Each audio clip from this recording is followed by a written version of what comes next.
This assembly will come to order. Please remain standing for the invocation to be given by the college chaplain, Jeffrey McCarn.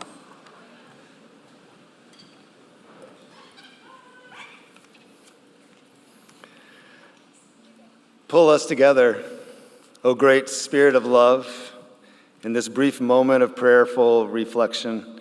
You know how different we are in our cultures, experiences, worldviews. Guide us into some way of unity, even community.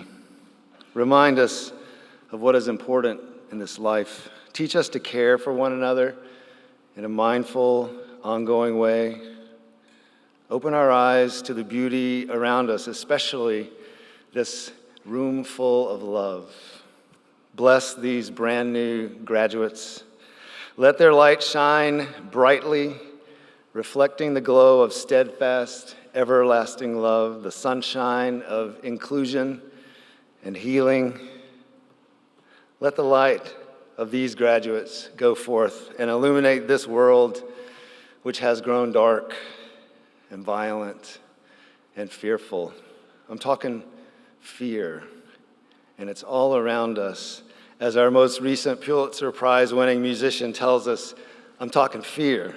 Fear of losing creativity. I'm talking fear. Fear of missing out on you and me. I'm talking fear.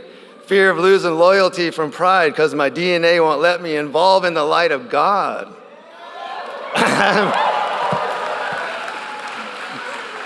I'm talking fear. Fear that my humbleness is gone. I'm talking fear. Fear that love ain't living here no more. And since fear is the opposite of love, great Spirit, send us more love. Increase our belief in its power to transform us and lead our graduates into a world where someday school shootings have ceased and where we don't study war no more. Give us a hunger and thirst for building up the human family in this world and in this community on this hill. We thank you for the long parade of people who have given of their money and the work of their lives to make this college what it is. Thank you for the friendship of Samuel Kirkland and Oneida Chief Shenandoah that gave rise to this college.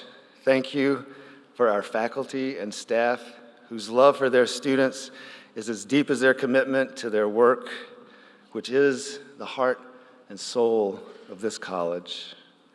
We will miss those faculty who are retiring and moving on, and we will especially miss our friend, Professor Sam Pellman, who is not sitting in his place at the keyboard today, but with us always with his infectious, playful spirit. Finally, great Spirit of love, we thank you for the tradition of the liberal arts, through which we hold up a mirror for ourselves to know thyself, to know ourselves, to know our world, with the kind of humility that doesn't assume we are right and good, but seeks to know the good and be true to the good, even if it challenges what we call normal and business as usual. Pour out your Spirit of love upon us all and send us your peace. Amen.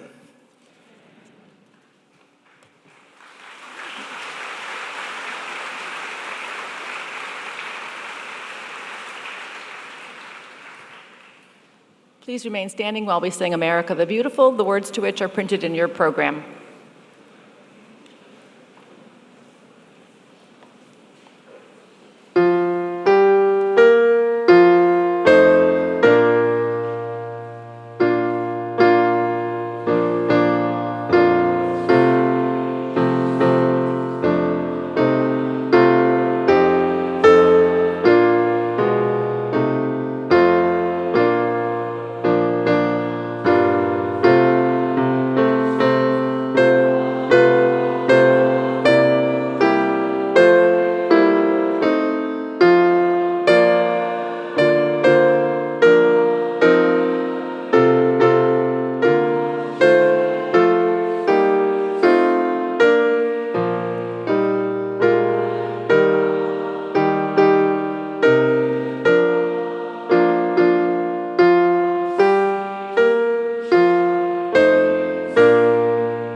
Please be seated.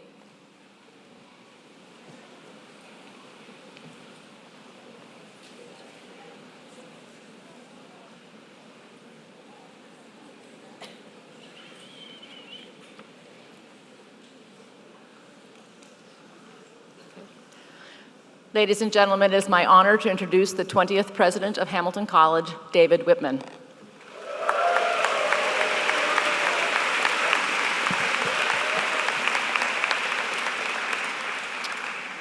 Welcome, everyone. Good morning, and welcome to the members of the Hamilton College class of 2018 and to all our honored guests. I wanted to take this opportunity to offer a few words of my own to the graduates seated here today. After all, who knows when I will have another opportunity to offer you gratuitous advice. Commencement is a momentous occasion, one that invariably calls forth the sort of advice that Polonius gave to Laertes in Hamlet. And if you didn't see the theater department's production of Hamlet this year, you missed something special. According to Polonius, this above all, to thine own self be true. This is no doubt very good advice, or it would be if only we could figure out what it means in time to do us any good. Of course, Polonius also suggested neither a borrower nor a lender be. Oh well, too late for that. Polonius's call to be true to oneself seems to resonate with the college motto, know thyself. But as exhaustive research, which is to say a quick Google search, reveals, Polonius may have had something rather different in mind. A pompous and comical figure, he may have intended to suggest that we look to our own interests first. That, I trust, is not what you have derived from the college motto. After all, it's over 200 years old, it's written in Greek, and it's displayed on the college seal, so it must mean something rather more transcendent. Our website offers one interpretation. Only after gaining a full appreciation of your strengths, skills, and interests can you contribute meaningfully to society and achieve the professional success and the personal satisfaction that you seek. And certainly, that is what we have tried to do in your 4 years at Hamilton, prepare you for lives of success, service, and satisfaction. But at the end of the day, you will have to decide for yourself what it means to know thyself. Thinking for yourself is, after all, one of the primary goals of education. Indeed, in 1914, an Oxford philosopher, John Alexander Smith, went so far as to claim that nothing that you will learn in the course of your studies will be of the slightest possible use to you in afterlife, save only this, that if you work hard and intelligently, you should be able to detect when a man is talking rot. And that, in my view, is the main, if not the sole, purpose of education. Of course, we have a somewhat broader view of education's purposes than Professor Smith.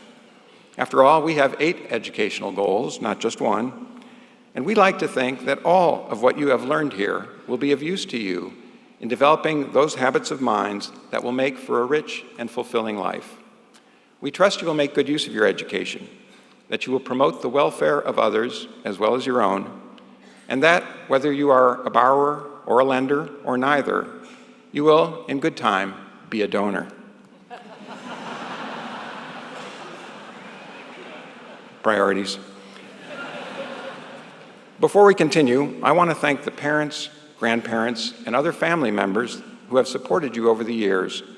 Will the families of our graduates please stand?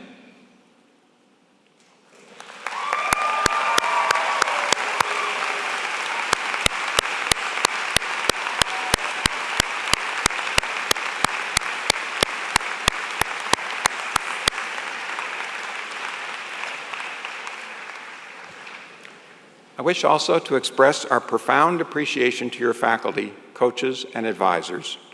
Will our faculty and coaches please stand and receive our appreciation?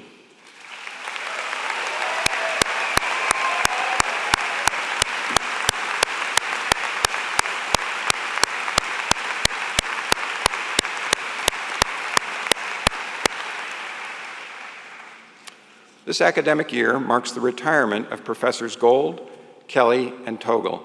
Will they please stand?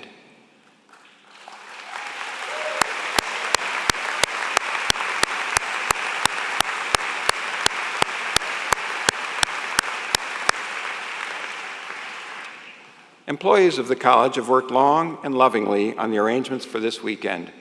Neither snow, nor rain, nor heat, nor norovirus stayed them from the completion of their appointed rounds. We thank the offices of the Deans and President, Audiovisual Services, Bon Appetit, Campus Safety, College Events, Communications, Facilities Management, LITS, and the Registrar's Office. Thank you.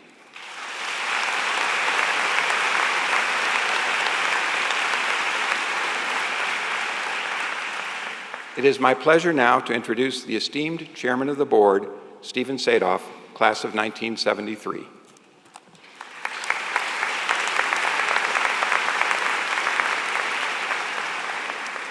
Thank you, President Whitman. Good morning. On behalf of the Board of Trustees, I welcome our esteemed faculty, honored guests, and most of all, our graduates. Your accomplishments these past 4 years fill us with pride, and we look forward to your continued involvement as you join the ranks of Hamilton alumni. Since the day you arrived on College Hill, you have faced intellectual challenges with persistence and determination. You have developed and honed skills that you will call upon for the rest of your life. At Hamilton, you have laid the foundation for perpetual learning. Your lives, both personal and professional, will be the richer for it. Your friends, teachers, and coaches will miss seeing you on campus every day, but we know you will continue to remain connected.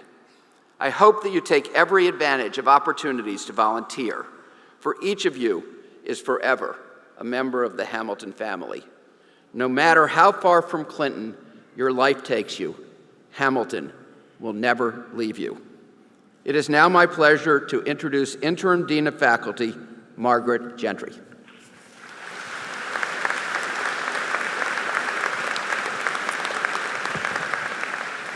Good morning, everyone.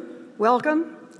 Today is a day of celebration, not just for you, the soon-to-be graduates of the class of 2018 who sit in front of us today, but also your families and your friends who raised you, inspired you, occasionally nagged you on so that you can be here today. It's a celebration for the faculty and staff at Hamilton, too, albeit a bittersweet one.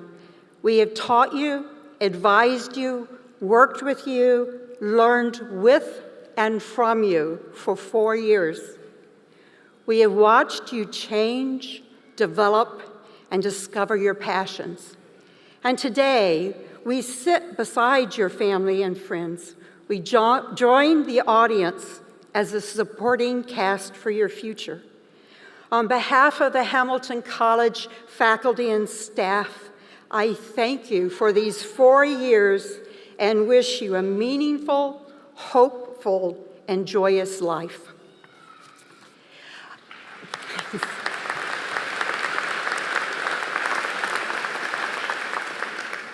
I now ask the James Soper Merrill Prize recipient, Marquise Palmer, to join me on stage.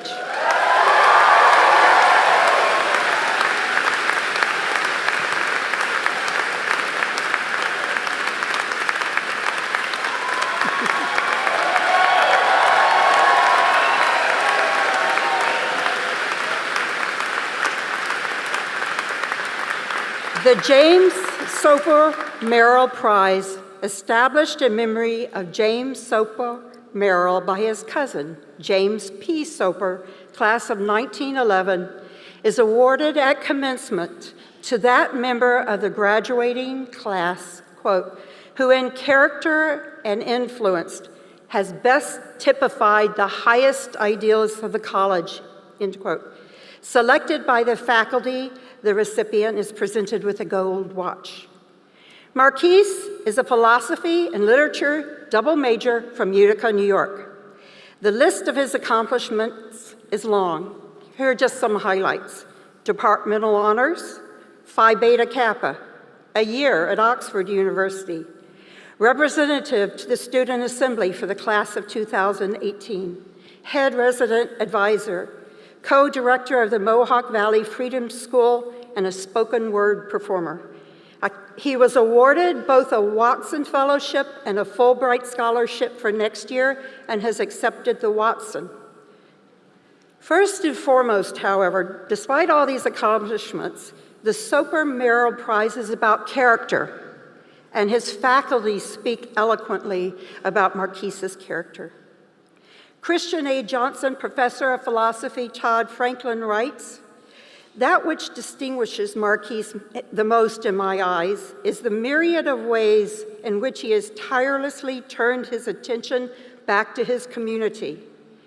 Marquise frequently returns to the street corners, classrooms, and other gathering places in Utica to educate, encourage, and organize the young and not so young to actively participate, advocate, and when necessary, protest and agitate as citizens." The John Stuart Kennedy Chair of Philosophy Emeritus Rick Warner writes that Marquise's story is one of resourcefulness, made possible by an enormous imagination that allows him to see options when others see despair. He speaks with compassion and others listen. Most students see their education as only a means to some other end. Marquise understands that education is only worthwhile if it is edifying, if it is at least in part worthy for its own sake. And finally, the Edmund A. Lefebvre Professor of Literature, Stephen Yao, writes that more than any other student that I have known in my 15 years of teaching at Hamilton, Marquise has the best chance to change the world.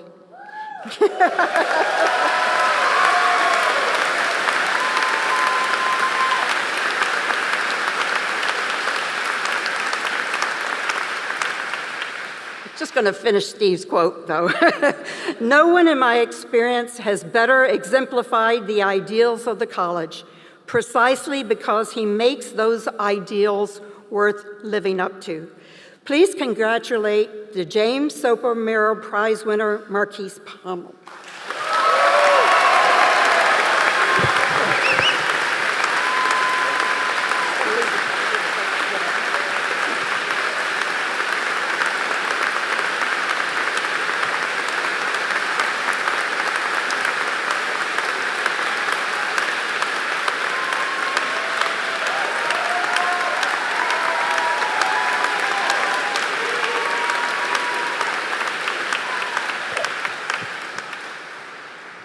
Dean Gentry, thank you so much for the kind introduction, and thank you all for the applause. Class of 2018 and our loved ones who join us as we celebrate today, we did it. Or, as the homies of Millbank 11 and Home Improvement like to say, it's lit. I'm filled with the dopest sort of gratitude, not simply for this recognition, but mostly for those who so generously gave me their love and care as I strive to be as great as they are, even on their worst day. There's too many to name, but let me quickly say that it all goes back to my mother, Melissa Morgan, my entire family, and my third grandmother of sorts, Diane Berry. Hugest shout out to y'all, as well as every other person who made this moment possible by pushing me every day to become a better human being. Thank you.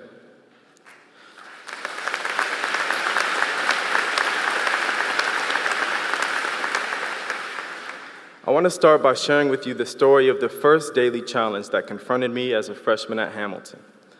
The long, treacherous, seemingly insurmountable, and potentially deadly journey from Mortimer up the hill to the main part of campus every day. If you live deep down in those trenches, Mortimer, Wally J, Scanner, Bundy, you unfortunately know very well what I'm talking about. Trudging up that hill, you start to feel your ankles burning, your knees feel like they're about to pop, your right thigh is all cramped up, you got sweat pouring down your back, weighing you down even further as you struggle up that hill that now seems endless.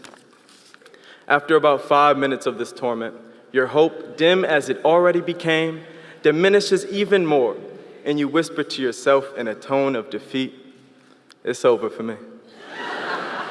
But just then, you raise your head slightly, you peer intently forward, your face slowly changes from despair to delightful surprise as you finally see it. The main part of campus standing right in front of you. So you straighten up your back, you take a deep breath in,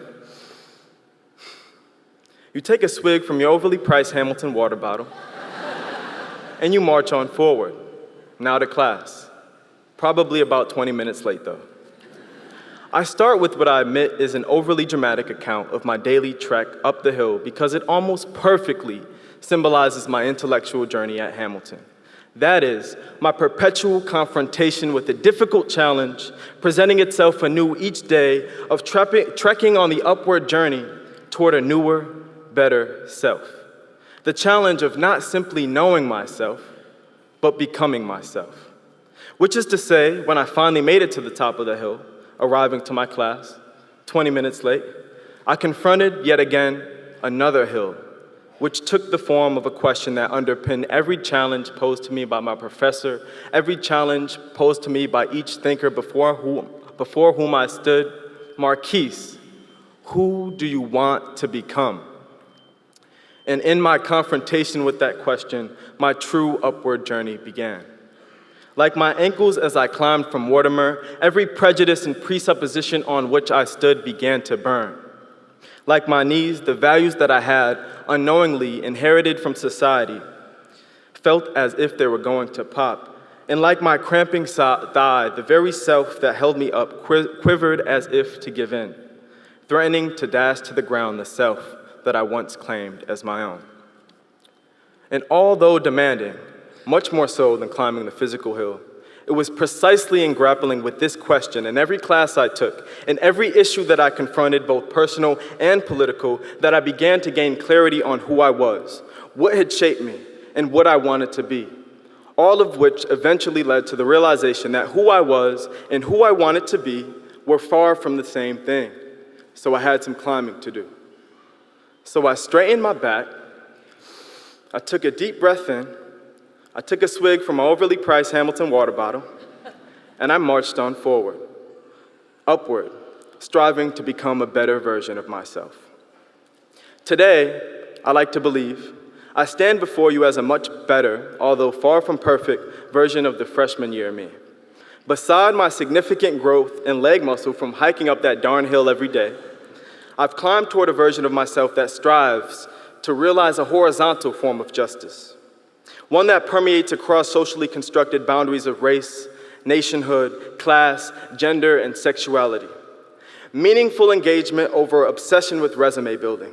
Inclusive collectivism over self-interested individualism. An open, admittedly fallible quest for wisdom over egoistic intellectualism. And authenticity over whatever self the world around me has tried to pressure me to become. So I'm climbing. I say all this not merely to share a part of my intellectual journey, but ultimately to pose a question to Hamilton as an institution, to the class of 2018, and all who gather in this space today. In the face of a society dominated, increasingly so, by the often unadmitted to but blatantly embodied values of racial hatred, money worship, patriarchal rule, nationalism, militarism, anti-LGBTQ bigotry, and worst of all, conformity. Will you choose to trek on up from the deep trenches of the worst of who you are and strive upward toward a version of yourself who you wish to be? Or, to put it how it was put to my freshman self after I made that long, treacherous, seemingly insurmountable journey up from Mortimer to the classroom every day, who will you become? Thank you.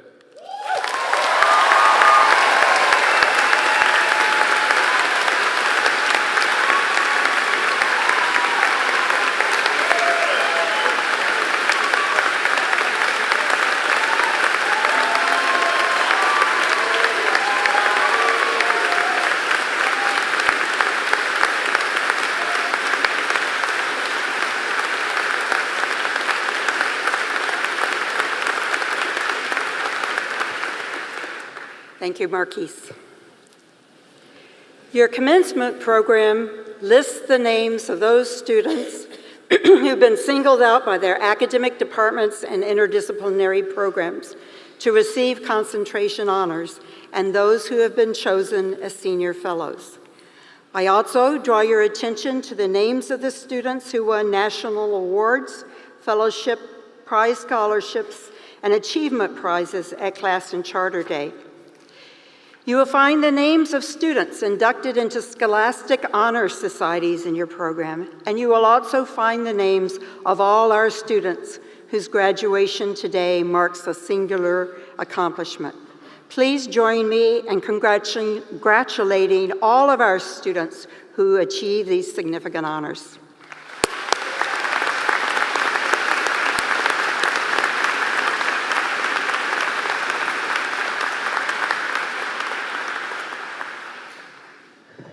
I now ask Rebecca Brown and Natalie Parumba to join me on stage.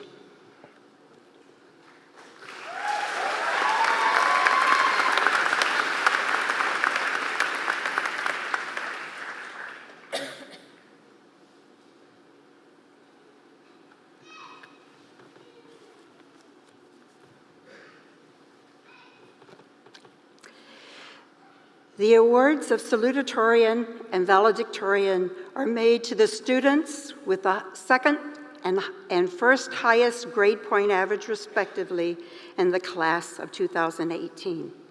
The class of 2018 salutatorian is Rebecca J. Brown. Would you step forward, Rebecca?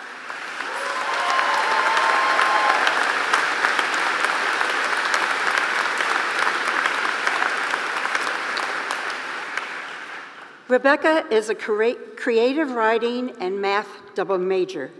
She has a deep interest in education studies and aspires to be a teacher. After graduation, she will move to Indianapolis to teach secondary math for Teach for America. Professor of Mathematics Sally Coburn writes, "In my linear optimization course, Rebecca would always sit in the front row, an intense look of concentration on her face. I could see that she was absorbing everything I was presenting, both the forest and the trees." Now, in parentheses, Sally writes, that's a discrete math joke, by the way, but I suspect most of us didn't get that. Given the ease with which she mastered the material, I rarely saw her during office hours, but I could hear her at a table just outside my office, constructively and effectively helping other linear optimization students with their homework. It is clear she commands the respect of her peers and her professors. Oh, my pages got wet and stuck together here. Okay. Kim Wichuruk, lecturer in education studies, writes about Rebecca. At commencement, it would be a challenge to find a Hamilton student who better represents the best of what a liberal arts education and its application can be. Interdisciplinary, rigorous, creative, reflective. We look forward to hearing how Rebecca will take this education forward and share it with her own students. And apropos of today, with its moments of endings and of beginnings, Walcott Bartlett, professor of literature and creative writing, Doran Larson writes, "Rebecca Brown's short stories are about displacement and movements of heart and mind stirred up in the moments between leaving and arriving. Love leaps continents while the space between a driver and a passenger seat can feel as wide as an ocean. Her characters must finally discover home among themselves." Please congratulate our salutatorian, Rebecca J. Brown.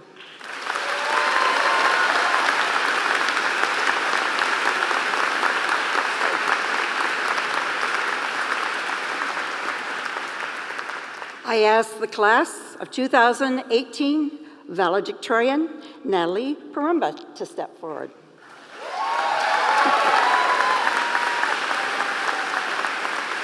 Natalie is an environmental studies major and a women and gender studies minor. She has taken classes across the curriculum, music, philosophy, math, sociology, and she spent a semester in her junior year at the Hamilton's program in the Adirondacks. Faculty who have taught her call Natalie deeply thoughtful, brilliant, whip-smart, judicious, composed, self-effacing, mature, deliberate, calm. Former visiting assistant professor of environmental studies, Carolyn Dash, writes, Natalie worked on an independent study with me in the Adirondack Mountains. She proposed to participate in all sorts of outdoor recreation, hiking, skiing, snowmobiling, fishing, etc., all on the college dime. And then use these experiences to write about the complexities of conservation and recreation in the park. It sounded like the greatest boondoggle of all time, and yet somehow Natalie convinced the administration and me to support her crazy scheme. It turned into the best independent study I've ever had the pleasure of working on. Assistant Professor of Women's and Gender Studies, Joyce Berry, starts with a confession in her remarks about Natalie. She writes, when I learned that she was the class of 2018 valedictorian, I felt a tinge of guilt that I dented Natalie's GPA by giving her 2 of the lowest grades she received while a student at Hamilton, 2 A-minuses.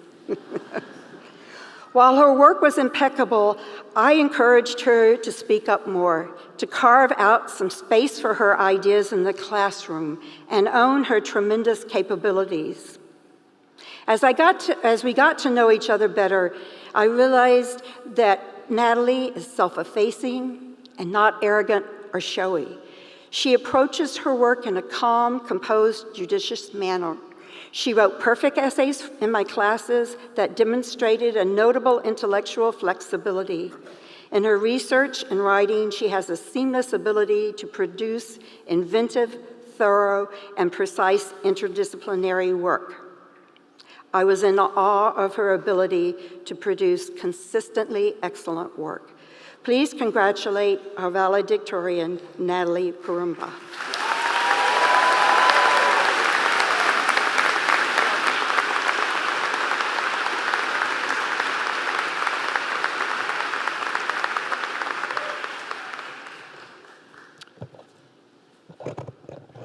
We are honored today by the presence of 4 individuals whose accomplishments in the worlds of public interest, business, public policy, and philanthropy we wish to recognize.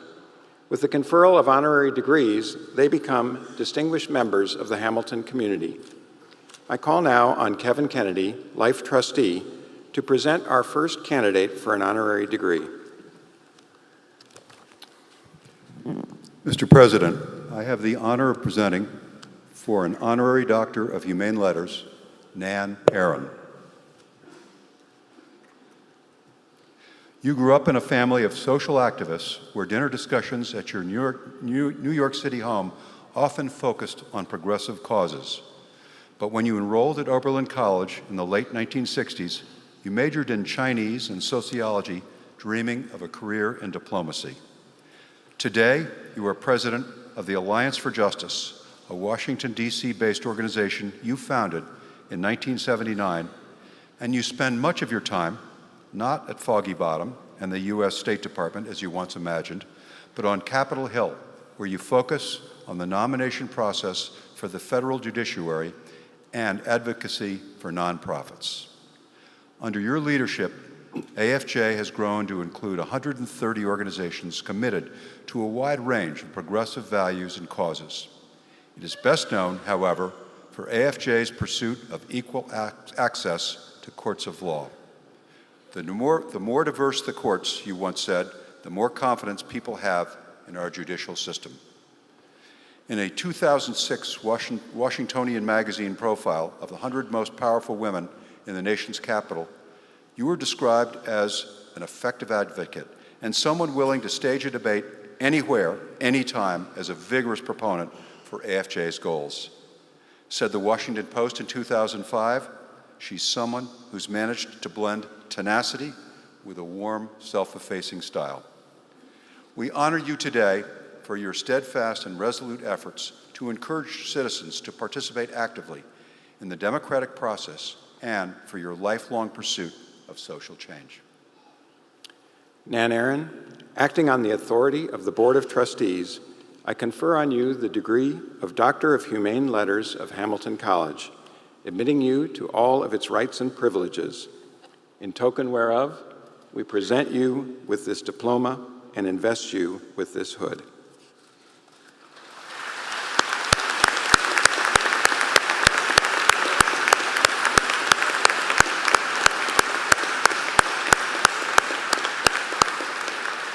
Congratulations.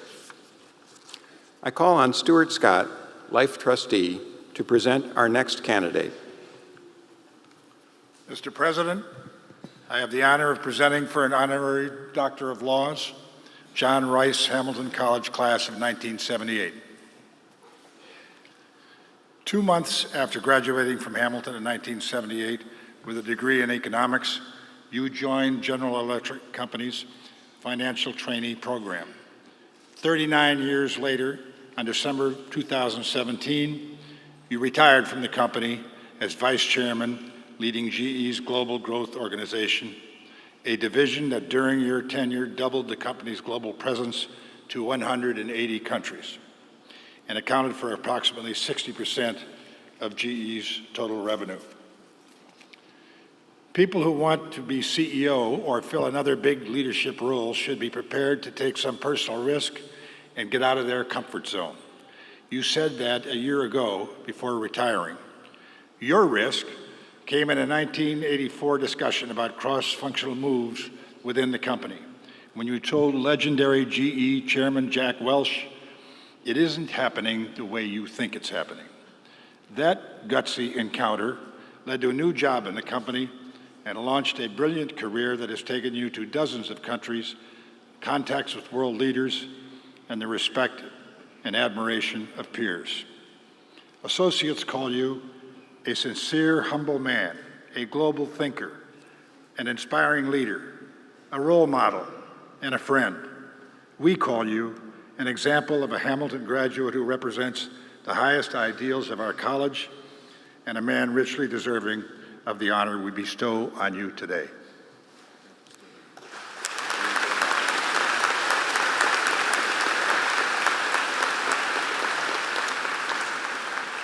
John G. Rice, acting on the authority of the Board of Trustees, I confer on you the degree of Doctor of Law of Hamilton College, admitting you to all of its rights and privileges.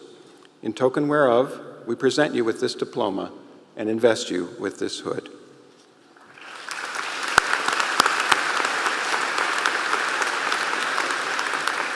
Congratulations. I call now on Susan Scarrett, Chartered Trustee, to present our next candidate. Mr. President, I have the honor of presenting for an honorary Doctor of Laws, Anne Marie Slaughter. You are a pioneer and a patriot focused on connecting ideas with policy. After teaching at the University of Chicago Law School and at Harvard University, you became the first female dean of the prestigious Woodrow Wilson School of Public and International Affairs at Princeton University, your alma mater.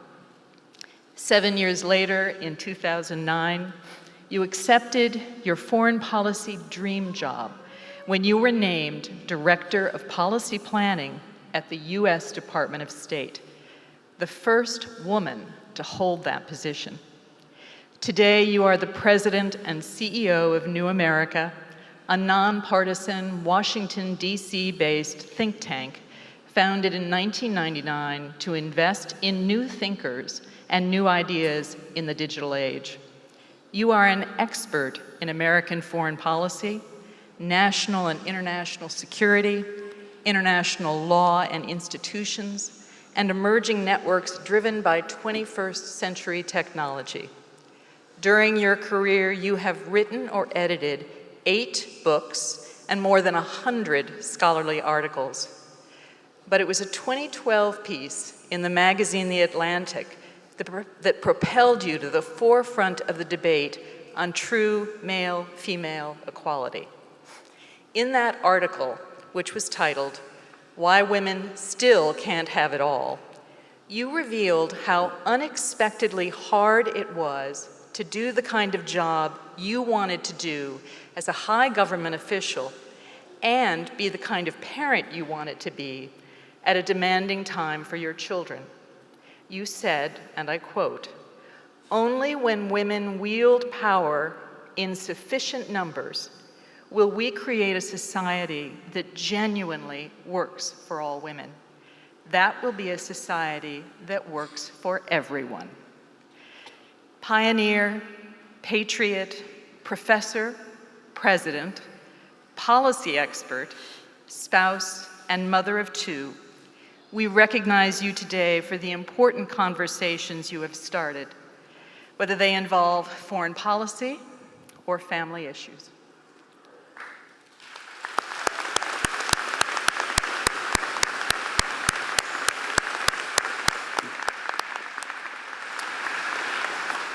Anne-Marie Slaughter, acting on the authority of the Board of Trustees, I confer on you the degree of Doctor of Law of Hamilton College, admitting you to all of its rights and privileges, in token whereof we present you with this diploma and invest you with this hood.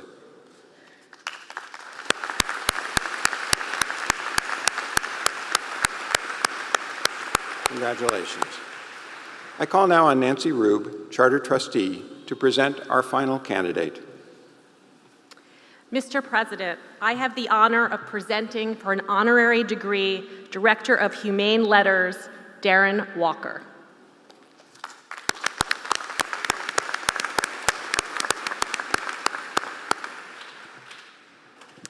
Your life began in a charity hospital in Louisiana when the American South remained segregated. Your mother, a single mom, moved you and your sister to a shotgun house in East Texas in pursuit of hope and happiness. Your education began when a clipboard-carrying woman walked up to that house and asked your mother if she would sign you up for a new program, a program called Head Start. You flourished in school, rising to the University of Texas and University of Texas Law School, in part through the help of Pell Grants and private scholarships, and the well wishes of the community and country as the wind at your back. Your impressive career began in international law and finance before you answered the call to serve in the social sector, eventually becoming Chief Operating Officer at Abyssinian Development Corporation, Vice President at the Rockefeller Foundation, and now President of the Ford Foundation, an international social justice philanthropy with a $13 billion endowment and $600 million in annual grant making. Your story, your success is inspiring, an extraordinary example of the American dream. But even more inspiring is how you have devoted your life and career to ensuring that your story becomes less extraordinary and more possible, even probable, for others. Today, driven by, in your own words, unwavering faith in America's promise and in our democratic values, you are building, and I quote, "a more righteous world defined by its commitment to justice and fairness, and transforming philanthropy by building bridges, forging partnerships, and leading with empathy and humility." For your leadership in moving philanthropy from, in your perfect phrase, a perspective of generosity to a perspective of justice, we honor and celebrate you today.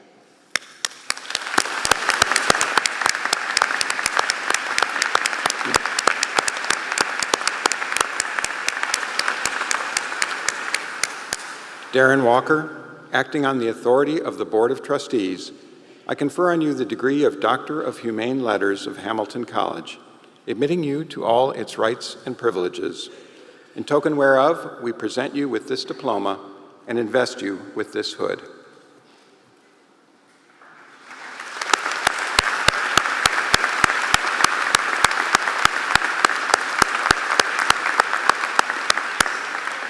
Congratulations.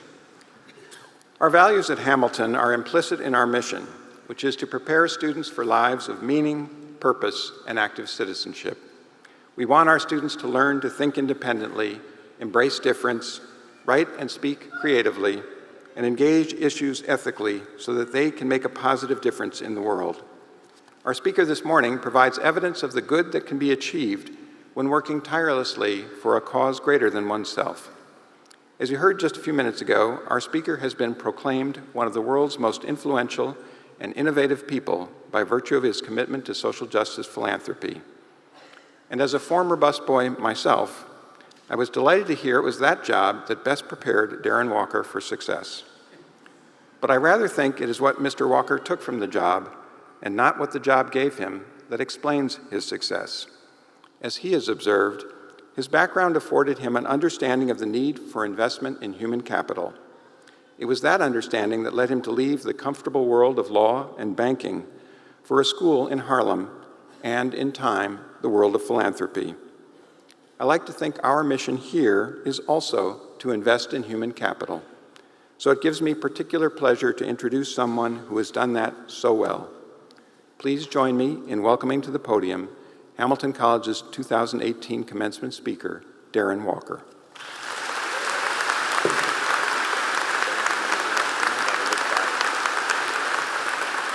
Thank you very much. Good afternoon, and thank you, President Whitman and members of the Board of Trustees. Thank you for this extraordinary honor. To the Hamilton faculty and staff, honored guests, family and friends of the graduates, thank you for inviting me to be a part of this wonderful celebration.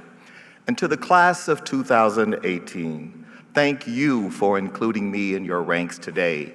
Congratulations on this momentous occasion.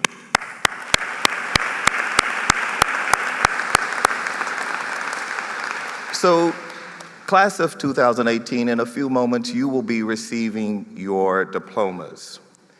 But in this moment, I would ask that you reflect on your journey. Because while the diplomas will have your name, the names of everyone who has loved you and nourished you and made it possible for you to walk across this stage, this day is for them too. So I ask you to stand and turn and thank your parents, your teachers, all of those who love you and have made this day possible.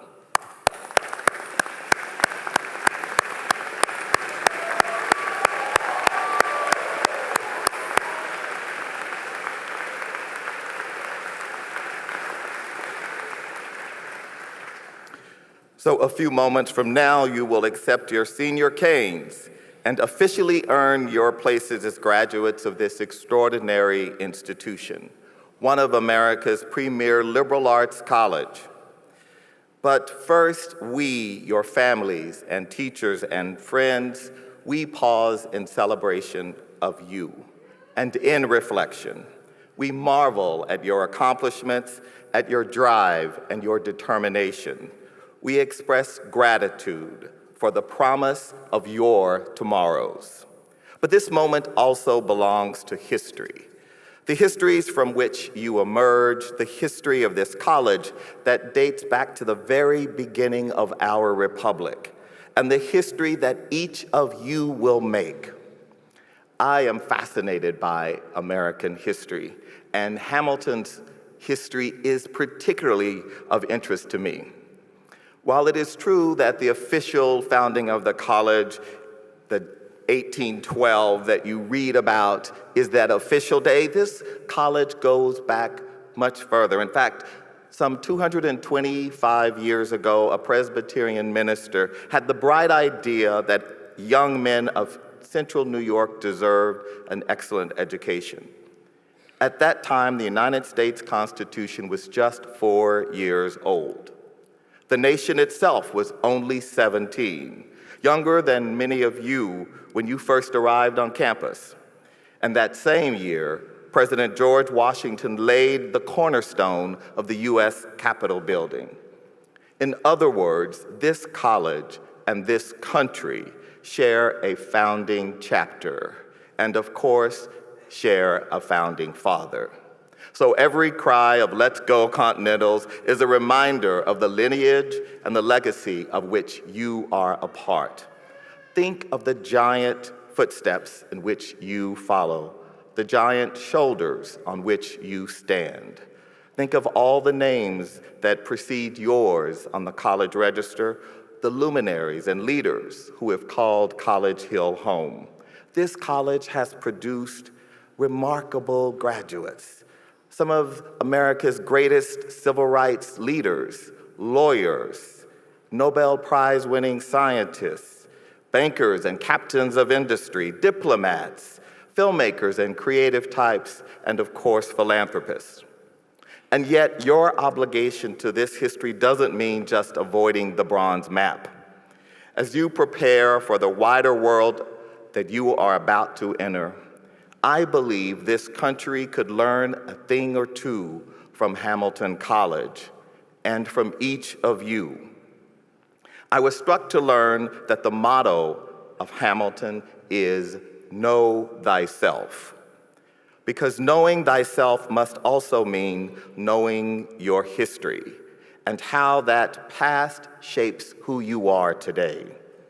Indeed, we draw on our country's history for a shared identity and ideas, but this same history continues to express itself in and through our nation's toughest challenges.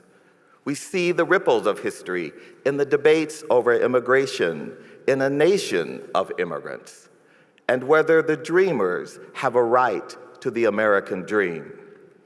Our history explains the broadest trends and the narrowest instances, like how the racial inequalities of our criminal justice system and mass incarceration are in fact rooted in our legacy of slavery, or why 2 Black men were arrested at a Starbucks for simply waiting to meet a potential business partner. In other words, our history is the reason we believe that we all are created equal. And our history is also the reason we have vast inequalities in our society today. And so knowing our history will help us. Knowing our history will help us ensure that we move forward and together rather than backward and apart. Maya Angelou put it perfectly when she wrote, "History, despite its wrenching pain, cannot be unlived, but if faced with courage, need not be lived again." I reacquainted myself with this powerful idea a few weeks ago in Montgomery, Alabama, where I attended the opening of the remarkable new Legacy Museum and National Memorial for Peace and Justice. Thanks to my friend and Ford Foundation trustee Brian Stevenson and the organization he leads, the Equal Justice Initiative, these twin institutions are bringing light to one of the darkest chapters of our past. You probably know that history. From the rubble of the Civil War, the American people, North and South, hoped to reconstruct a more free, more fair society. 2 decades later, however, they had merely restored the old order of the American South, an order reinforced by decades of white supremacist, white nationalist terror. Across the nation, including in the North, mobs gathered to torture and terrorize African Americans. And in the process, they drew in blood a color line that, in spite of the significant social progress we have made in this country, still defines and degrades and divides.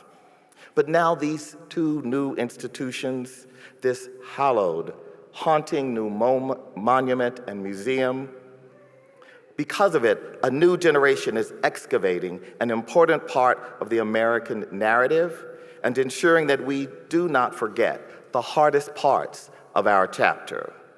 As I made my way through the site, I stood eye to eye with statues of slaves in chains. I walked beneath hundreds of metal columns that hung from the ceiling like tombstones, etched with the names of victims. I read graphic descriptions of lynching after lynching, saddened that one group of Americans could so violently dehumanize another with impunity. It was an immersion in pain, in grief, in trauma, and cruelty. But in a strange way, it was also liberating.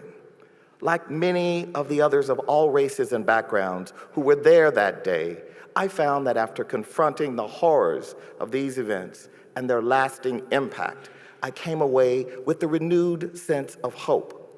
Hope that our nation can fulfill the ideals embodied in those hollowed documents written by our founding fathers. Achieving this, however, won't be easy. First, it's going to take courage, the kind that Maya Angelou described, the kind of moral courage so many of our leaders are unwilling or unable to demonstrate, the courage to realize, not just recite, the promise that all are created equal.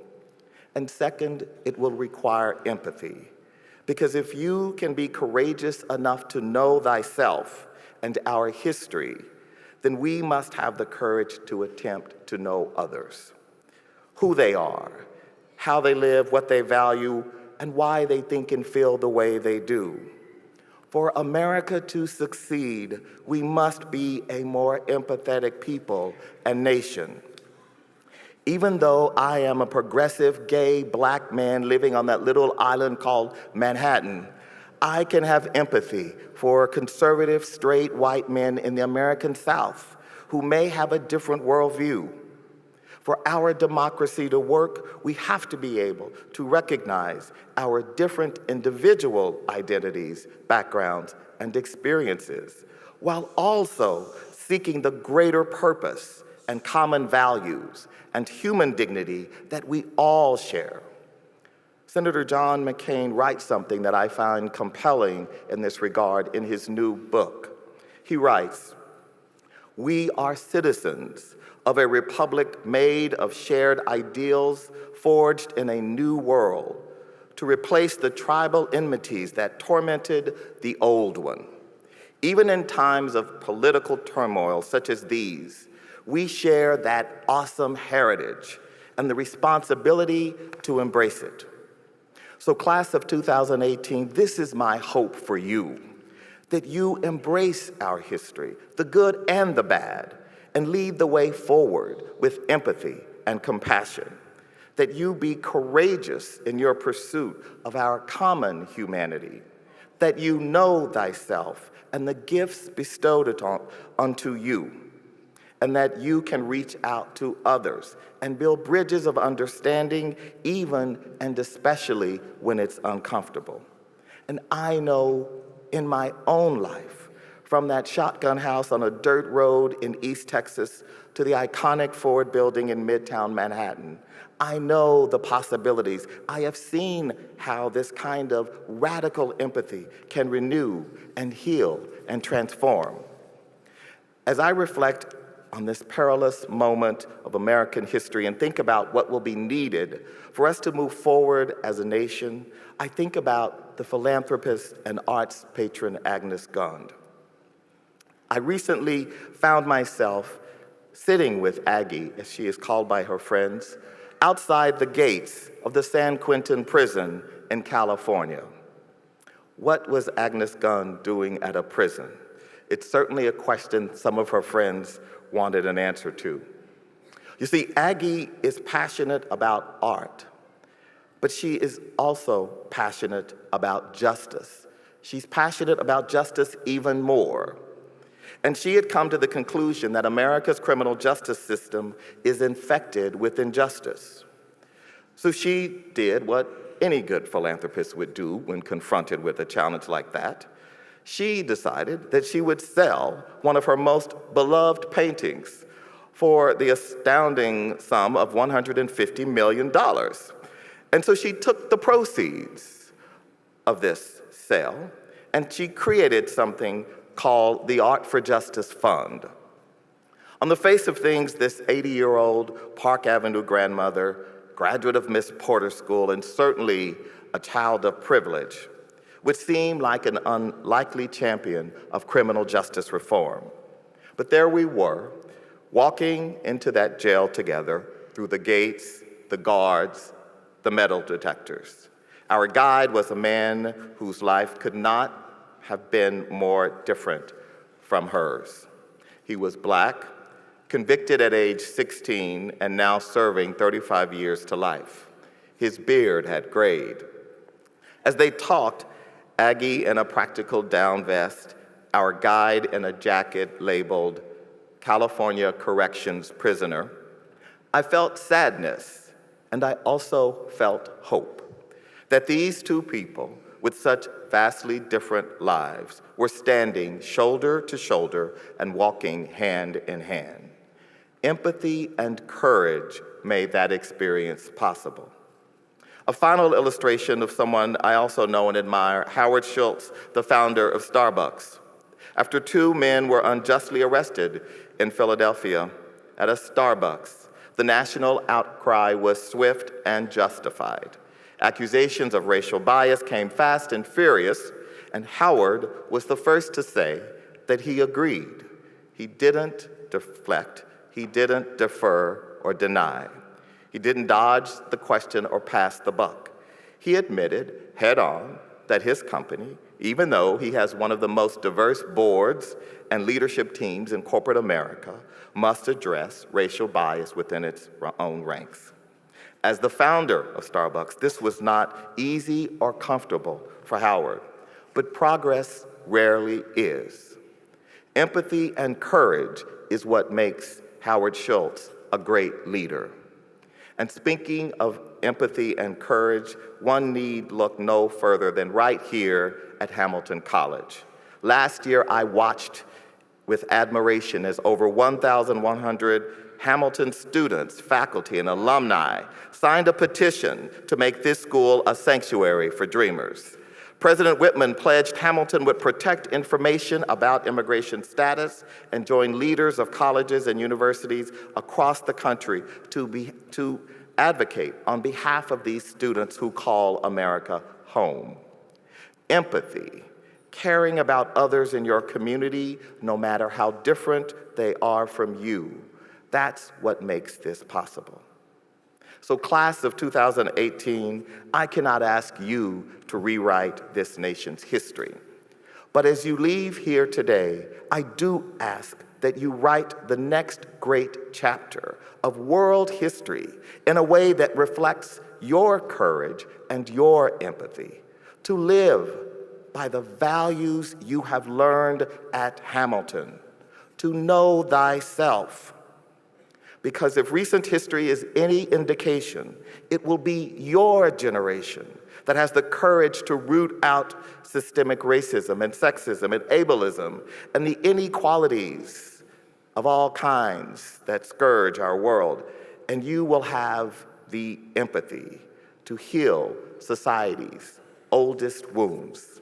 It will be you, all of you, who have the courage to face the painful truths and the empathy to embrace others because of our differences and our common identity and humanity.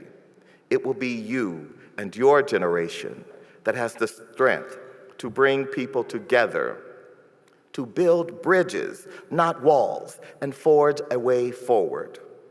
For this reason, because of you, my faith is better. My faith in a better future has never been stronger. And because you come from Hamilton, I know you are up to the task. Congratulations and thank you for this great, great honor.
Will the class of 2018 please rise?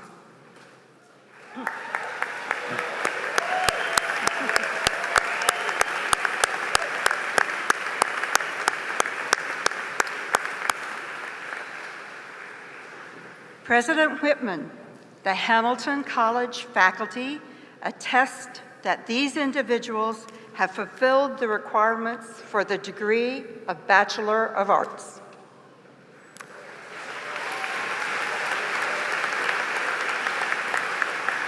Thank you, Dean Gentry. Members of the class of 2018, you have completed the requirements for a Hamilton College degree, although by no means has your education ended. Acting on the authority delegated to me by the Board of Regents of the State of New York and the trustees of Hamilton College, I confer upon you each and severally the degree of Bachelor of Arts, with all of the rights and privileges appertaining thereto, and admit you to the fellowship of educated women and men, in token whereof I shall present your diploma as you come forward. Please be seated.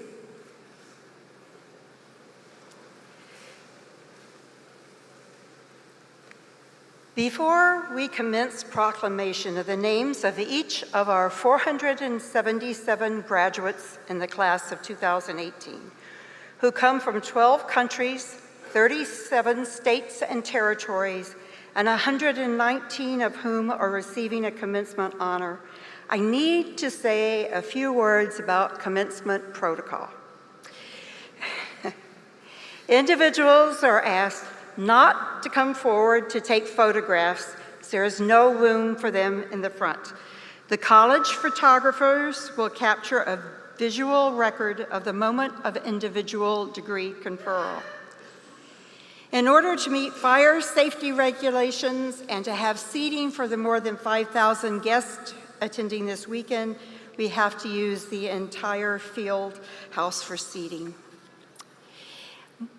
Also importantly, please hold your applause and other expressions of joy and relief until the last student's name is called. I understand the impulse to let your pride come forth when your loved one's name is called, but I ask that you check that initial impulse in order that each student's name can be heard and not drowned out by the cheers for the person who preceded them. We will start with Associate Dean of Faculty Penny Yee calling the names of students with surnames beginning with A going through K. At the halfway point in the alphabet, Dean of Students Terry Martinez will switch sides. If your surname is alphabetized at or after the letter L, you should break on through to the other side as Associate Dean of Faculty Ono Orlemans calls your name. And now, let us begin. Will the first row please stand? Diana Aguilar. Rachel Marie Alatalo. Michael Richard Alderman, Jr. Zachary Shartow Alnu. Jade Elizabeth Alvilar. Kwesi B. Amoako. Christian Robert Anderson. Jack Dylan Anderson. Caitlin Elizabeth Anthony. Amber De Aparicio. Isosa Asirua. Thomas Hugh Auchincloss. Jan Ulysses Bays. Zachary Allen Baker. David J. Barmish. Noam Z. Barnard. J. Ryan Berry.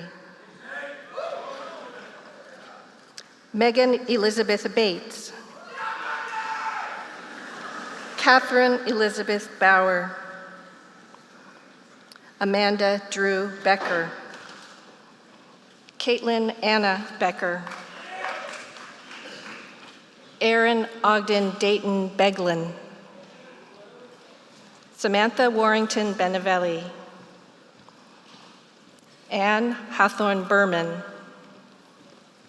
Daniel Armand Barrick. Alexandra Mary Betris. Mackenzie Lynn Allen Bettman Adcock. Tatiana Evanoff Beirut. Thomas Joseph Bisco III. Matthew Moore Bleish. Emma Ryan Bloom. Hollister Ann Babola. Michael Mack Bolster Houghton. Michael John Borick III. Isabella Bassa Vasquez. Thomas Emmanuel Bowden. Nora Elizabeth Boyle. Marie Catherine Brockman. Bridget Amelia Brawley. Alexandra Brantle. Kellen Henry Bryan. Courtney Louise Brown. Rebecca Janet Brown. Tyler Bruneteau. Evan E. Beitenheis. Victoria Lorraine Bullivant. Antonia Mia Krishna Burdick. Kendall Ann Burden. Natalie Ross Burkhart. Brendan Burke. Andre Joseph Burnham.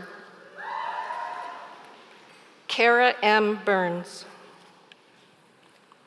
Mary Catherine Bushman. Margaret Mary Cahill. Claire Davidson Callahan. Peter Robert Caleri. Ronaldo Camacho. Rosalie Campbell. Aaron Daniel Cannon. Lily Marie Margot Capstick. Mairead Elise Carey. Henry Powell Carmel. Julia Field Carpenter. Jessica Castellanos. Matthew Burns Cervini. Tatenda Lawrence Tacoma. Simao Chen. Joey Scott Sherry Valentin. Tara Chichich. Killian James Clancy. Preston David Clifford. Bowen Harrison Clymer. Nathaniel Livingston Bolton Colburn. Phoebe C. Collins. Nicholas Scott Connolly. Neil Colvin Conway. Rachel Elizabeth Cooley. Benjamin David Cooper. Isabel Manuela Koss. Abigail Ree Cunahan. Connor Edward Craven. Corinne B. Crisfield. Jacqueline Cuddy. Stephen Laurent Cundon. Christopher Michael Cuomo. David Fitzgerald Dacris. Timothy James Vincent Dagler. Julia Carr Daly. Sechi Darko. Genevieve Morissette Darling. Audrey Claire Dernice. Kylie Stacy Davis, Tulia Day, Wallen Coughlin Dean, Darren De La Torre, Preston Vito De Laurentiis, Nora Patricia Dumaray, Alexander Clemens Dennis, Daniel Michael DePauli, Tariq Philip Rene Desiree, Richard M. Detweiler III, Eleanor Carson DeVoe, Sage Bross Devlin, Peter Carl DeWert, Alexi Como Madeline Diakite, Brian John Dickinson, Justin Gerard Delane, Stephanie Nicole DePietro, Joseph Paul Dixon, Sydney Alana Dixon, Sophie Ada Dizengoff, Anna Doe, Ling Tu Doe, Brian Joseph Doherty, Mackenzie M. Doherty, Giovanni Manuel Dominguez, Aaron K. Donahue, Samantha MacArthur Donahue, Thomas Duda, Harriet Fonda Duke, Emily Ross Dumont, Katja Rose Dunlap, Caitlin Colby Dunn, Charles Diringer Dunst, Jack Dwyer, Eric Thomas Eckes, Petra Barbaro Elfstrom, Natasha Espinosa, Madeline Bergen Fitzpatrick, Jordan Taylor Fong, Matthew Carter Foose, Gabriella Lloyd Foster, Ryan D. Franquiz, Cole Matthew Freeman, Jane Deborah Gabriel, Vanessa Yolanda Galvez, Keon Marcel Garrett, Sabrina Martha Gatine, Jack William Gall, Lauren Suzanne Getman, Jonathan Giardina, Braden Cole Glover, Jack Goodman, Matthew W. Goon, William Francis Gordon, Rachel Post Gramlich, Emily Granoff, Eleanor Charlotte Green, Margaret Terrence Green, Isabel Onmail Greeter, Fiona May Griffin, Michelle Catherine Guaman, Nicholas Antonio Guevara, Michaela Guiney,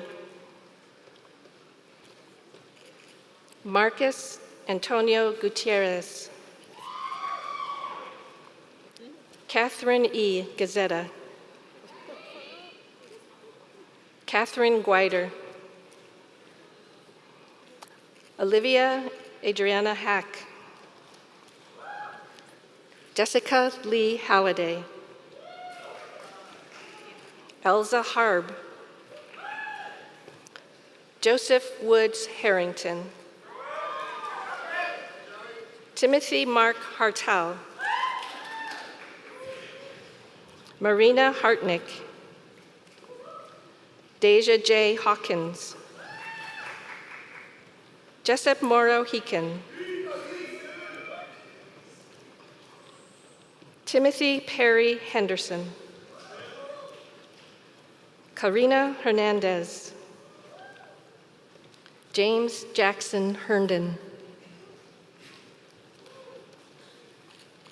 Maria Elena Lisel Healer-Chassin. Michael Houghton Hoffman. Dana Holloway. Clayton Randall Holmes. Sung Hwan Hong. Sarah Lorraine Hoover. Daniel Edward Horgan. Dan Hussein. Sarah Nabila Hussein. Shao Han Ho. Cassie May Howard. Jing Shen Hu. Christy J. Huddleston. Noah Robert Heisinger. Emily Arlene Hull. Genevieve Pileman Hurwitz. Emily Elizabeth Jeffries. Hannah Jerome. Margaret Iams Josephson. Leah Yunt. Jane Silva Jurage. Samuel Harris Kaplan. Alec Duke Karanicholas. Emma Lynn Karsten. Matthew C. Castellon. Julie Isabel Catter. Joshua Daniel Kaufman. Bridget Kayitasi. Chloe Siobhan Keating. Lucia Kello. Dylan Francis Kelly. Preeti Karel.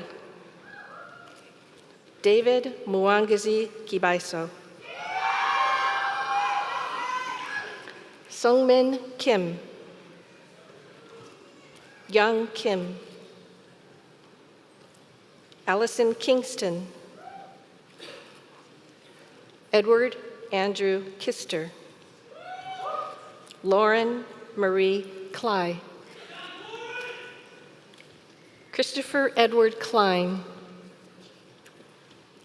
Natalie Shine Klinger. Caroline Amelia Knopp. Carl Gordon Koster. Noah Phillips Kramer. Orion Avaris Krawit. Catherine Teresa Kreider. Nathaniel Thompson Crummer. Joelle Denise Coons. Laura Ann Krasnowski.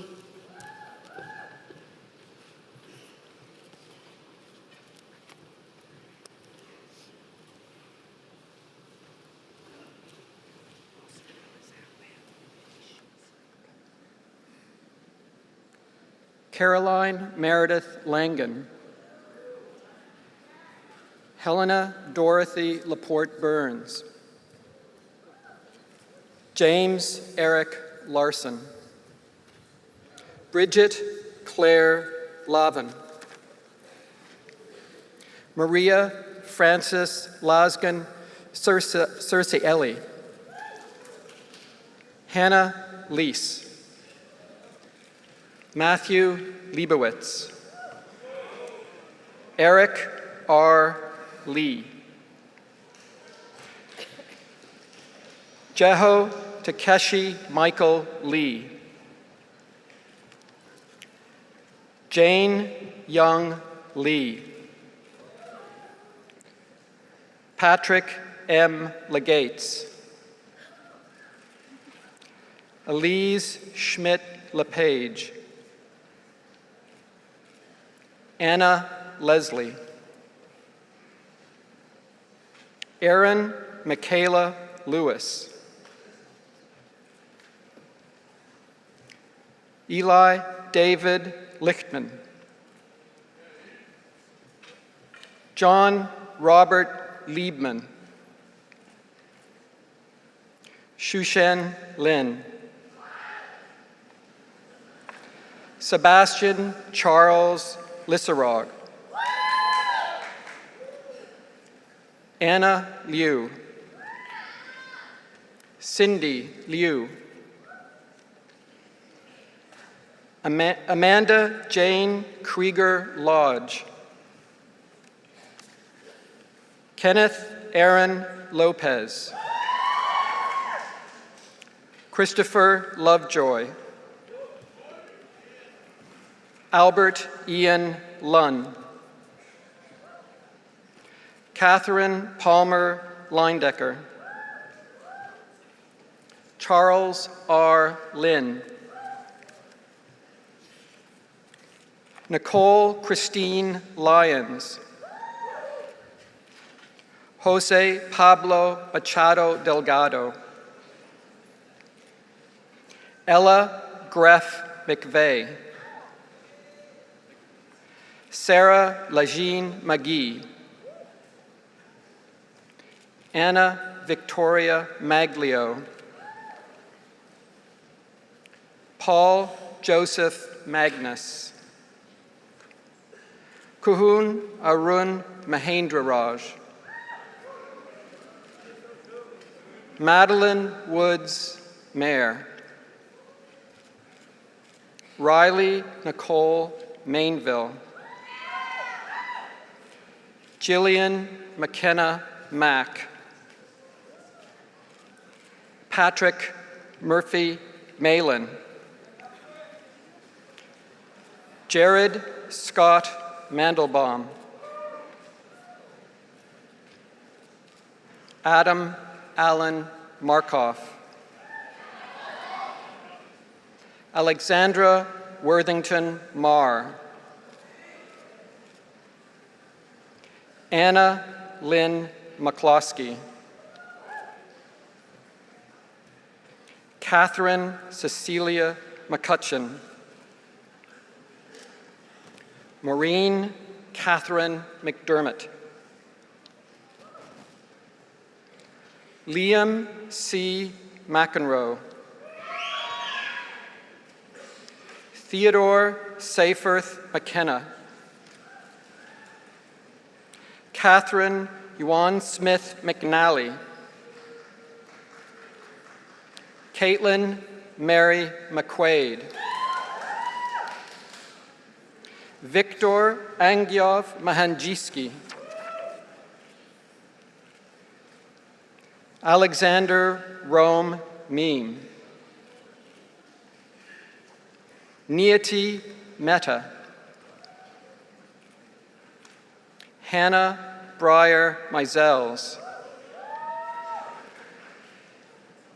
Olivia Grace Melodia. Heidi Natalie Mendez. Rory Michael Merklinger. Juliet Janet McDowell Miller. Kaya Christine Miller. Michael Miller III. Alexander Miltenberg. Amelia L. Mitchell. Benjamin Gregory Mittman, Luca Modabadze, Allison Sonia Mogul, Maya Louise Unfred Montgomery, Joanna Liliana Mora, Emma Evelyn Morgan, Matthew Christopher Moros, Quinn Fenlon Morris, Thomas Apt Morris, Mackenzie Lee Morsehead, Anna Louise Mowat,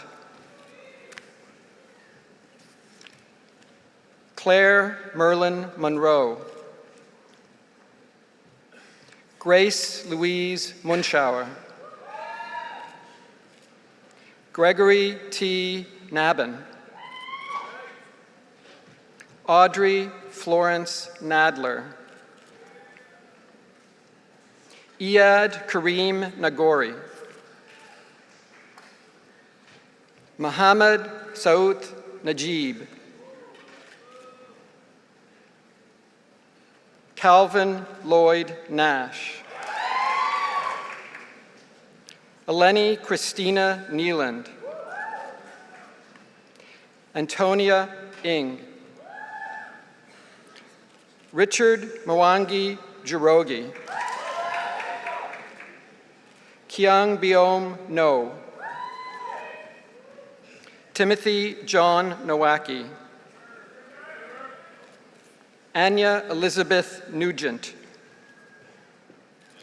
Kareem Nugent, Margaret Massey O'Brien, James Daniel O'Connell, Aaron O, Hassan O, Anna Teresa O'Keefe, Isabel Shaheen O'Malley, Quinn Francis O'Malley, Chidera Favor Onyuziri, Evan David Oppenheimer, Paula A. Ortiz Borrero, Zachary Oscar, Connor Seamus O'Shea, Sarah Domar Ostro, Rafiatu Uru Agi, Frankie Madison Outlaw, Marquise I. Palmer,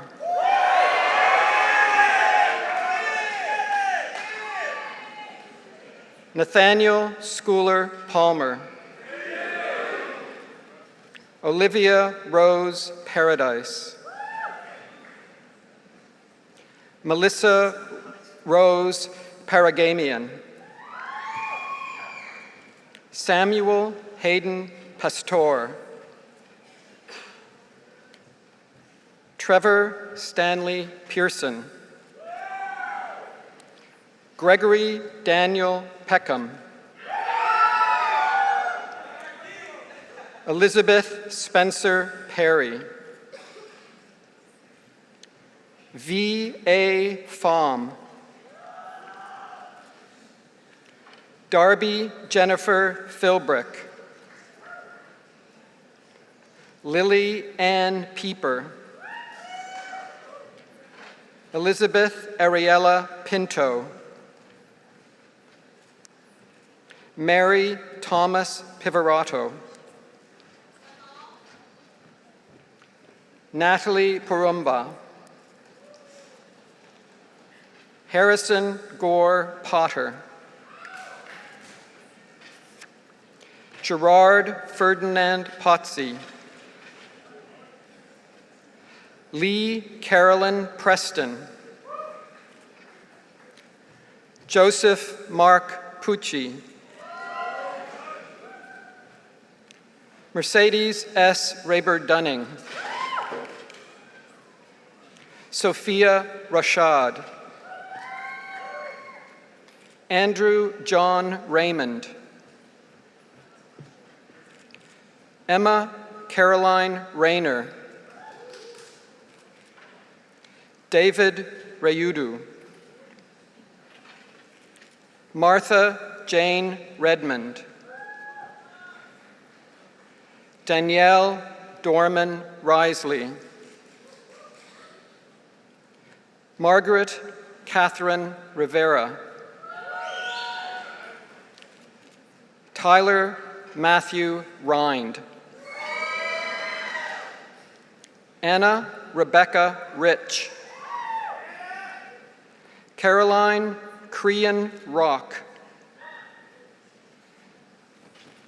Jacqueline Ann Rodriguez, Kevin Stephen Rodriguez, Travis James Roeder, Madeline Renee Rail, Irina Rojas, Joseph Owen Rokas, Melody Simone Rosen, Dean Alexander Rosenberg, William Rosenkrantz, Paige Sienna Rossi,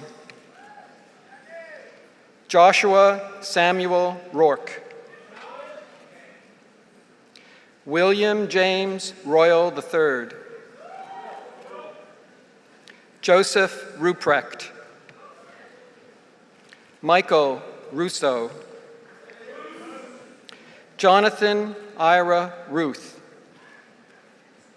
Monica Ryback, Martha Yuritsa Salas, Matthew Lewis Saltzman, Carter Trowbridge Sanders, Annabelle Keese Sangri, Eli Aman Saucier, Harrison Pomeroy Sayer, Alexander Jonas Scheuer, Jacqueline Ann Schimmel, Jesse Nathaniel Schneider,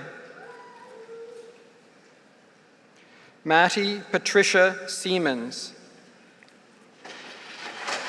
David Alexander Seavey,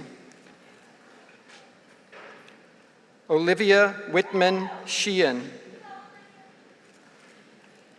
Yushin Ken Shen, Annie Elizabeth Scher, Fletcher Charles Sherrod, Foley James Simons, Andrew James Sinclair, Zoe Alana Singer, Allison Nicole Skelly, Victoria Lael Slack, Jacob Sloven, Drew Smith, Julia Colton Smith, Serena Whelan Smith, Robert James Salazzo, Justin Christopher Sonberg, Elizabeth Ann Spangenthal, Catherine Rita Spano, Samantha M. Srinivasan, Eric Johann Victor Stolle, Jonathan Aaron Stanhope, Audrey Jane Stein, Adam J. Stern, Andrew Stiles, Matthew Rowe Story, Alexander Edward Strike, Alexis Pauline Stromer, Felipe Suarez Castro, Diana Sari Suter, Julie Enyang Suk, Julia Summers, Chanel Aquinas Somerset, Wanlin Sun,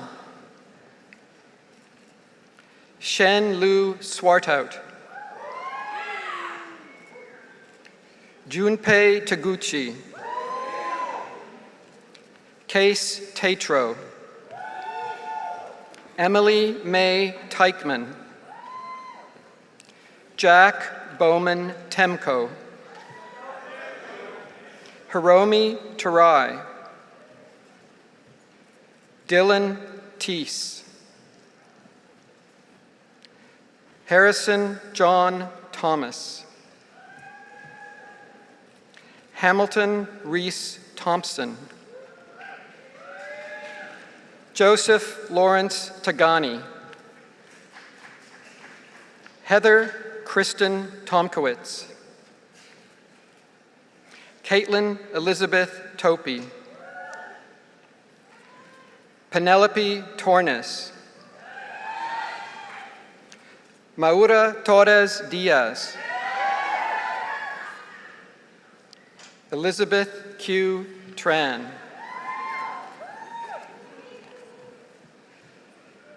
Vincent Tran, Gabrielle Anna Troya, Abigail Fairbanks Tolchinsky, Andrew Fox Tulloch, Abigail Taylor Euling, Ward Wickwire Urban, David Alexander Urbont, Talia Kristen Vaughn, Josue Daniel Velasquez, Andrew James Verbinen, Spencer Thompson Vogelbach, Elizabeth Mary Wagenbach, Eric Quinn Walborn, Jacob Avertick Wallace, Morgan Rachel Walsh, Samantha Marie Walther, Blake Ian Warren, Kirsty Rita Warren, Alexander Butler Waugh Jr., Leah Marie Miller Weaver, Paula Faye Wyman, Noah Harris Weissman, Madeline Weller, Catherine Elizabeth Wepler, Rebecca Jean Werrell, Henry Whipple, Catherine Ann Whiston, Chidera C. White,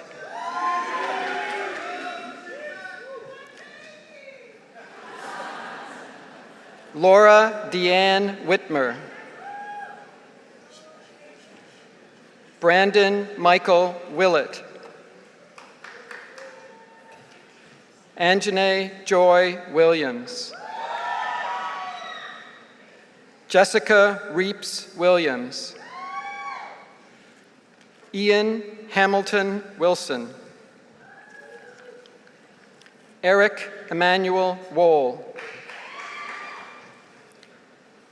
Raina Ann Wuthman. Charlotte Ann Wyman. Haoshan Yang. Nicholas Naswa Yardas. Adam Robert Yeeses. Alan Tse Ye. Rachel Marie Urigian. Houghton Setamio Venti Theodore Young. Lanlin Yu. Charlotte Olivia Z. Sarah Eileen Zyberg.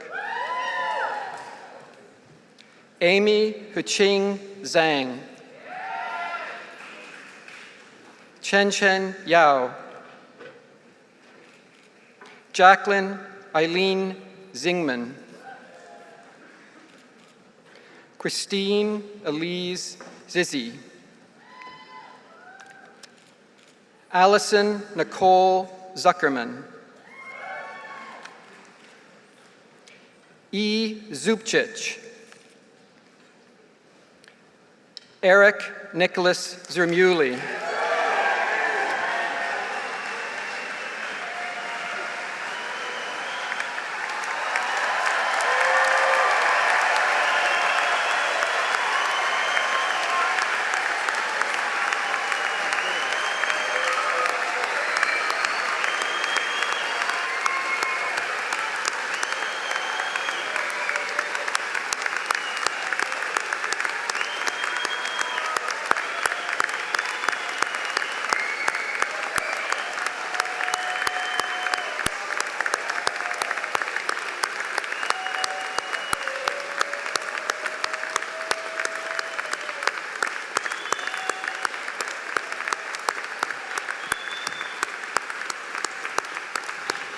We need to do this one more time. Will the Hamilton College 2018 graduates please rise? Hold it,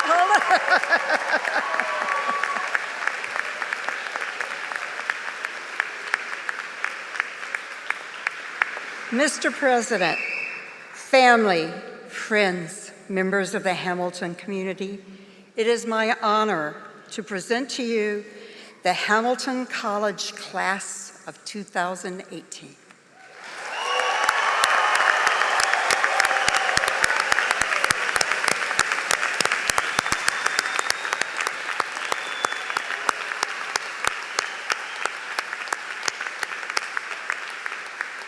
Congratulations to all of our graduates, and you may be seated. I am delighted now to introduce a student who was in my seminar this spring on international law. No doubt it was that training that prepared her for her current role. Please welcome our wonderful class speaker, Eleni Christina Neeland.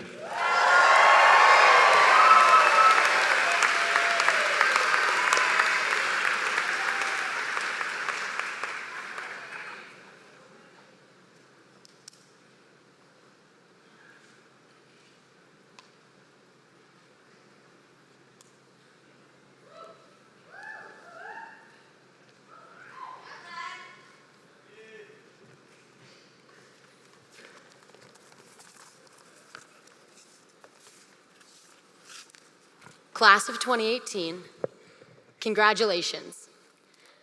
As I pondered how to address 477 graduates, each representing a unique series of adventures and misadventures, I contemplated the common threads of a Hamilton experience that connect us, other than the spiffy rental robes. I thought of walking down Martin's Way, eating in commons, and enduring the everlasting winters. It was passing the swim test, though, that reminded me of a great piece of advice I once received. When presented the choice, always go swimming. Now, the advice was excellent, but it isn't quite right for this group of passionate and proactive Hamilton graduates. Instead, I entreat you the following. Find the biggest, scariest swimming pool you can and jump in. Now, the moment you jump, there's no turning back. And while at first you might flail, eventually you'll steady. You'll catch a rhythm, and soon you'll be swimming effortlessly. And then comes the critical part. Once you're secure, once you've conquered the challenge, you have to get out, find a bigger, scarier swimming pool, and jump in. Strange as it sounds, that's exactly what we've done for the past 4 years. We went from limping through introductory writing intensives to crushing theses, from joining a sports team or a club like Havoc to leading it, from living in this community to engaging it as an orientation leader or a volunteer. We went from identifying problems to solving them. And it is through these challenges that Hamilton has become an inalienable part of who we are. Tackling thesis expanded our capacity to learn. Captaining a group forever changed how we react to responsibility and how we lead. Serving our community enlarged our ability to empathize, while solving problems endowed us with ingenuity. Countless other experiences here at Hamilton impacted our willingness to take initiative, our creativity, our notion of citizenship, the very ways in which we face the world. Indeed, it's yesterday's experiences that shape how we deal with today, which will, in turn, shape how we deal with tomorrow. So every one of our moments here at Hamilton, the high and the low, the life-altering and the utterly mundane, have embedded themselves in how we act and think. They've changed us. The people sitting in this field house are different from those who first arrived on College Hill. We're constituted of the same foundations, certainly, but we boast more maturity and greater capacity. We express perhaps a bit more cynicism, but I think also a bit more hope. We were able to grow into such wise, old, washed-up college graduates because we dared ourselves to accomplish, to empathize, to achieve, because we jumped in. Now, I can't promise there won't be moments of mid-air regret when you worked up enough courage to jump and have since become rapidly convinced that you'll sink like a stone the second you hit the water. When you were holed up in KJ at 3 a.m. the night before an international law exam, 6.5 coffees deep, and entirely convinced you were gonna fail, for example. Or say, when you found yourself walking onto the stage at commencement, about to face your worst fear of talking about yourself in front of others with 5,000 people watching, regretting every life decision you ever made. It's fine, we're good now. Why then should we tackle the big and the scary? Why buck familiarity and safety in order to seek out risk? Why jump? Well, we should do it because we can, because we have been, and because it's how we grow as people. But there's yet another reason we should do it as well. We are incredibly lucky to be here. And as such, we owe a debt to the world to be our best selves. We owe it first to those that got us here, for their countless sacrifices and their unending support. And we owe it also to those who are not lucky enough to be sitting beside us today, who do not have the opportunity to graduate from a place like Hamilton. To those in our community, across the country, and around the world who are directly impacted by the great challenges of our time. John F. Kennedy once said, "For those to whom much is given, much is required." Fellow graduates, we must keep seeking out greater challenges, because when we finally feel like we've risen to a position from which we can change the world for the better, we'll look back and realize that through all the good work we did along the way, we already have. So, class of 2018, may we remember the many lessons we learned here.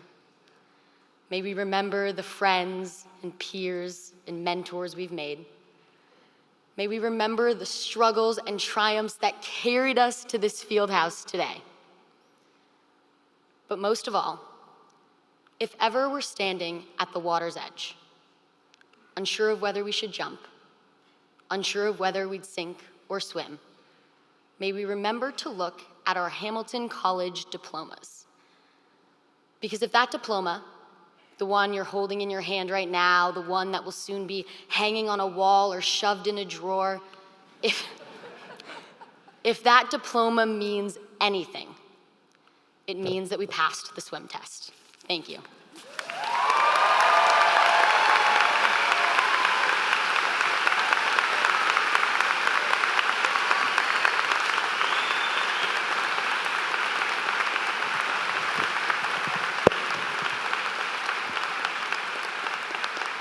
Thank you, Eleni. Go forth then, members of the class of 2018.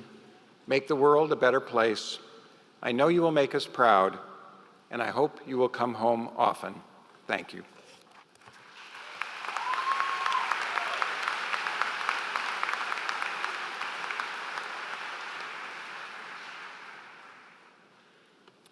If you are able, please rise while we sing Carissima, the words to which are printed in your program.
Please remain standing for the benediction.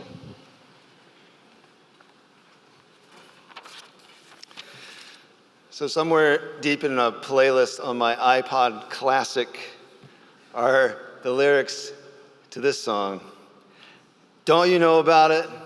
It's just as sure as the rising sun. Don't you know about it? Tell the truth. That's lesson number 1. Anybody know that? No. Tell the truth, lesson number 1. Lesson number 2 is that it is hard to tell the truth because sometimes the truth makes us look bad. So, James Baldwin says, if there is no truth, there is no basis for a moral life.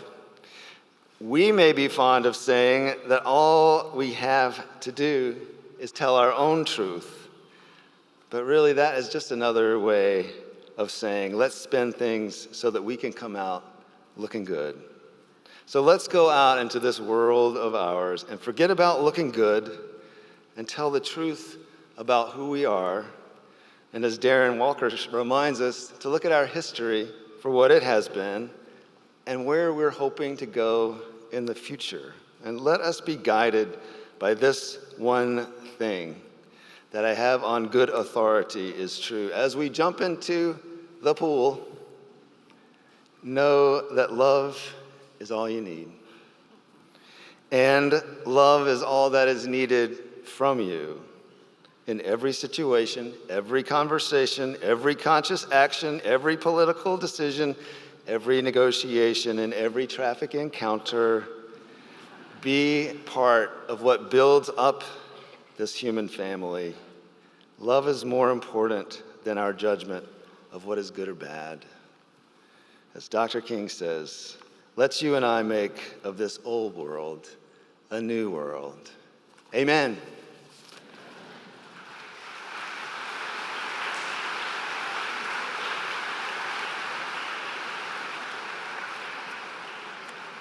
Everyone is invited to the picnic in the tent on the Dunham Green. There's additional seating space in Commons, but the weather seems to be cooperating. Please remain standing until the procession has left the auditorium. This assembly is adjourned.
Applause